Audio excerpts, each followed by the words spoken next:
Metro ದರ ಏರಿಕೆ ವಿಚಾರದಲ್ಲಿ ಬೇಸತ್ತಿದ ಮೆಟ್ರೋ ಪ್ರಯಾಣಿಕರಿಗೆ ಈ ಬಿಎಂಆರ್ಸಿಎಲ್ ಗುಡ್ ನ್ಯೂಸ್ ಕೊಟ್ಟಿದೆ.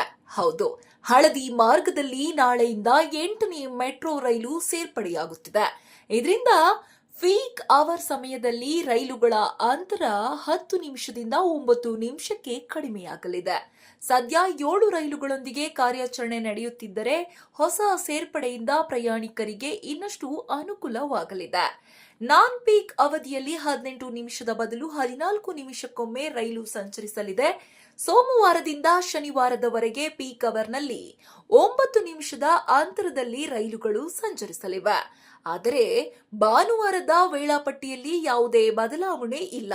ದಿನದ ಮೊದಲ ರೈಲು ಹಾಗೂ ಕೊನೆಯ ರೈಲಿನ ಸಮಯವೂ ಹಾಗೆಯೇ ಮುಂದುವರಿಯಲಿದೆ. ಬಿಎಂಆರ್ಸಿಎಲ್ನಿಂದ ಅಧಿಕೃತ ಪ್ರಕಟಣೆ ಹೊರಬಂದಿದ್ದು, ಪ್ರಯಾಣಿಕರಿಗೆ ಸುಗಮ ಸಂಚಾರಕ್ಕಾಗಿ ಈ ನಿರ್ಧಾರ ಕೈಗೊಳ್ಳಲಾಗಿದೆ. ಹೀಗಾಗಿ ಮೆಟ್ರೋ ಪ್ರಯಾಣಿಕರಿಗೆ ನಾಳೆಯಿಂದ ಇನ್ನಷ್ಟು ವೇಗ ಮತ್ತು ಅನುಕೂಲತೆ ದೊರೆಯಲಿದೆ.